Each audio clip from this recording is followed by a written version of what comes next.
neither is this ప్రాంతం అటు విజయవాడ కాదు అటు గుంటూరు కాదు. ఇక్కడ నుంచి గుంటూరు చూసుకున్న 40 కిలోమీటర్లు, విజయవాడ చూసుకున్న దాదాపుగా మరో 40 కిలోమీటర్లు. ఇక్కడ ఉట్టి బేసిక్ ఇన్ఫ్రాస్ట్రక్చర్, నేను ఇంకేమీ మాట్లాడడంలో, రోడ్లు, కరెంటు, డ్రైనేజు, ఇటువంటి బేసిక్ ఇన్ఫ్రాస్ట్రక్చర్ ఎస్టాబ్లిష్ చేయడానికి మాత్రమే అయ్యే ఖర్చు వీళ్ళ లెక్కల ప్రకారమే, గత ప్రభుత్వపు లెక్కల ప్రకారమే ఎకరాకు 2 కోట్ల రూపాయలు అని చెప్పి లెక్కేశారు. 50,000 ఎకరాలు ఇంటూ 2 కోట్లు అంటే 1,00,000 కోట్ల రూపాయలు అని చెప్పి లెక్కేశారు అధ్యక్ష. 1,00,000 కోట్లు అనేది ఈరోజు లెక్కల ప్రకారం. ఒక 10 ఏళ్ళు పోతే ఇది కట్టడానికి, ఆ 1,00,000 కోట్లు తేవడానికి, తెచ్చి పెట్టడానికి 10 ఏళ్ళు పడుతుందో ఇంకా 20 ఏళ్ళు పడుతుందో తెలియదు. కానీ ఒక 10 ఏళ్ళు పోతే ఈ 1,00,000 కోట్లు దాని విలువ ఎంత అవుతుంది అధ్యక్ష?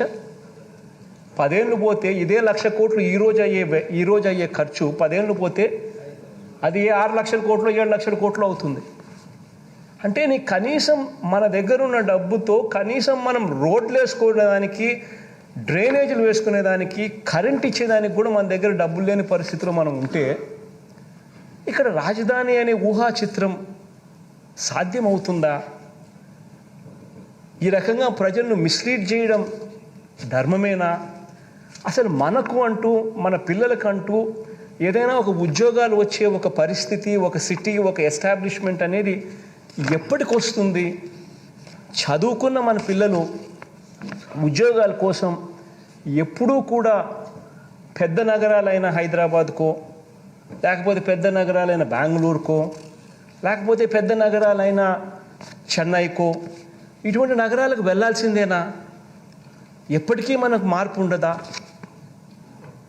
అనే ఆలోచనల మధ్యలో నుంచి ఈరోజు రాష్ట్రంలో ఉన్న బిగ్గెస్ట్ సిటీ ఈజ్ విశాఖపట్నం. అది బిగ్గెస్ట్ సిటీ ప్రస్తుతం రాష్ట్రంలో. ఇటువంటి బిగ్గెస్ట్ సిటీలో ఆల్రెడీ రోడ్స్ ఉన్నాయి, ఆల్రెడీ డ్రైనేజీలు ఉన్నాయి, ఆల్రెడీ కరెంట్ ఉంది, ఆల్రెడీ అన్ని రకాల ఇన్ఫ్రాస్ట్రక్చర్ ఫెసిలిటీస్ ఆల్రెడీ ఉన్నాయి. ఇక దానికి మీద కొద్దిగా సుందరీకరణ మీదనో, కొద్దిగా వసతుల మీదనో, ఫెసిలిటీస్ మీదనో కాస్త వాల్యూ అడిషన్ చేస్తే చాలు, ఆ నగరం అన్నది కనీసం ఈరోజు కాకపోయినా ఒక 5 ఏళ్లకో 10 ఏళ్లకో ఖచ్చితంగా హైదరాబాద్ వంటి పెద్ద నగరాలతో పోటీ పడే పరిస్థితి ఖచ్చితంగా ఉంటుంది. అధ్యక్ష, ఇది వాస్తవమైన పరిస్థితి అధ్యక్ష. ఇటువంటి వాస్తవాలను గుర్తెరిగే ఇక్కడ రాష్ట్రంలో 3 ప్రాంతాలు కూడా అభివృద్ధి చెందాలి, రాష్ట్రం పూర్తిగా అభివృద్ధిలో పరిగెత్తాలి అనే ఉద్దేశంతో, అన్న తాపత్రయంతోనే విశాఖపట్నంలో ఎగ్జిక్యూటివ్ క్యాపిటల్ పెట్టాలని, ఇక్కడ ఈ ప్రాంతంలో, ఎందుకనంటే ఇక్కడ ఆకాంక్షలు కూడా ఉన్నాయి కాబట్టి ఇక్కడ ఈ ప్రాంతంలో లెజిస్లేటివ్ క్యాపిటల్ ఇక్కడ పెట్టాలని, కర్నూలులో ఇంతకుముందు 1953 నుంచి 1956 దాకా కర్నూలు ఆంధ్ర రాష్ట్రానికి క్యాపిటల్, అటువంటి క్యాపిటల్ అక్కడి నుంచి షిఫ్ట్ చేశాం. వాళ్ళ ఆకాంక్షలు కూడా ఉన్నాయి అప్పటి నుంచి. వాళ్ళ ఆకాంక్షలను కూడా పరిగణలోకి తీసుకుని వాళ్ళకు మంచి చేయాలనే ఉద్దేశంతో అక్కడ హైకోర్టు పెట్టాలని, జ్యుడిషియల్ క్యాపిటల్ కర్నూలులో పెట్టాలని, 3 ప్రాంత ప్రజలకు కూడా అన్ని రకాలుగా డీసెంట్రలైజేషన్ ద్వారా మంచి జరిగించాలి అనే తాపత్రయంతో అడుగులు ముందుకు వేశాం అధ్యక్ష. అటువంటి పరిస్థితుల మధ్య ఈరోజు ఏమేం జరిగాయో మన కళ్ళ ముందునే చూస్తూ ఉన్నాం. ఈ దాదాపుగా ఈ 1.5 సంవత్సరం 2 సంవత్సరాలుగా ఈ ఆలోచన మనం చేసినప్పటి రోజు నుంచి చూస్తే ఈ 2 సంవత్సరాలు 1.5 సంవత్సర కాలంలో రకరకాలుగా దీన్ని వక్రీకరిస్తూ, రకరకాలుగా దీన్ని ట్విస్ట్ చేస్తూ, రకరకాలుగా అపోహలు క్రియేట్ చేస్తూ, రకరకాలుగా న్యాయపరమైన చిక్కులు క్రియేట్ చేస్తూ రకరకాలుగా దీనిని తీసుకొని పోతా ఉన్నారు అధ్యక్ష. ఇటువంటి నేపథ్యంలో అధ్యక్ష ఈ ప్రకటన నేను చేయాల్సి వస్తూ ఉంది అధ్యక్ష. రాజధానుల వికేంద్రీకరణ బిల్లు ఆమోదం పొందిన వెంటనే 3 ప్రాంతాలకు న్యాయం చేసేలా 3 రాజధానుల ప్రక్రియ ప్రారంభమై ఉంటే ఈరోజు దాని నుంచి మంచి ఫలితాలు ఈపాటికే అందుబాటులోకి వచ్చి ఉండేవి. నాటి శ్రీబాగ్ ఒడంబడిక స్ఫూర్తితో వెనుకబడ్డ ఉత్తరాంధ్ర సహా అన్ని ప్రాంతాలు కూడా సమాన అభివృద్ధి చెందాలన్న ఆకాంక్షతో వికేంద్రీకరణ బిల్లుని ప్రవేశపెట్టడం జరిగింది. గతంలో కేంద్రీకరణ ధోరణులు ఒకచోటే పూర్తిగా కేంద్రీకరణ అయిన పరిస్థితుల మధ్య కేంద్రీకరణ ధోరణులు ప్రజలు ఎంతగా వ్యతిరేకించారో 2019 సార్వత్రిక ఎన్నికల్లో ప్రజలు ఇచ్చిన తీర్పు ద్వారా ప్రస్ఫుటంగా వ్యక్తమైంది.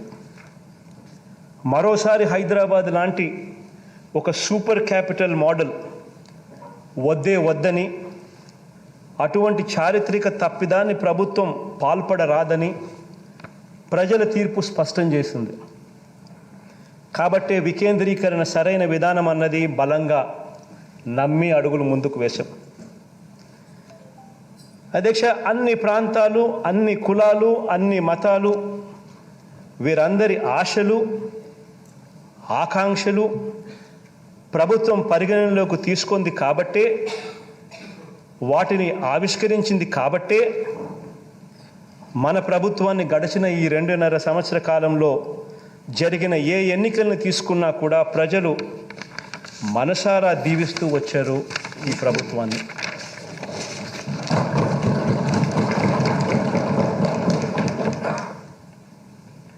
అధ్యక్ష, అయితే వికేంద్రీకరణకు సంబంధించి అనేక అపోహలు,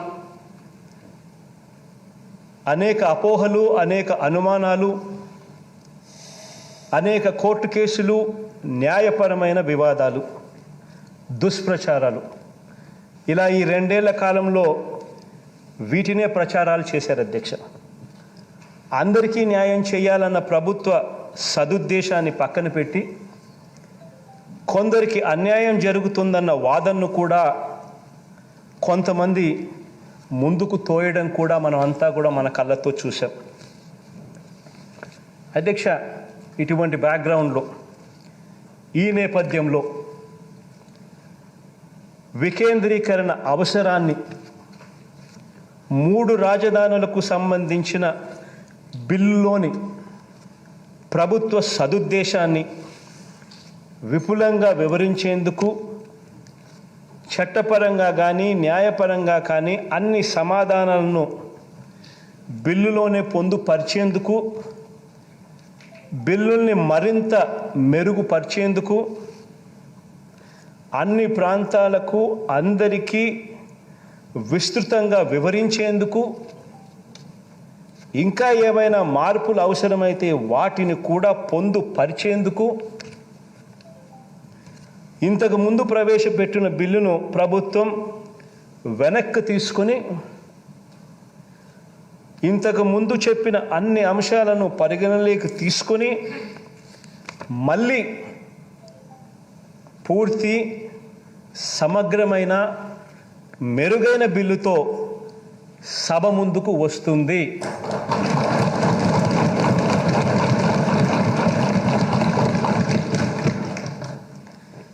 విస్తృత, విశాల ప్రజా ప్రయోజనాలను కాపాడేందుకే ఈ నిర్ణయం తీసుకుంటా ఉన్నాం అధ్యక్ష. థ్యాంక్ యూ అధ్యక్ష.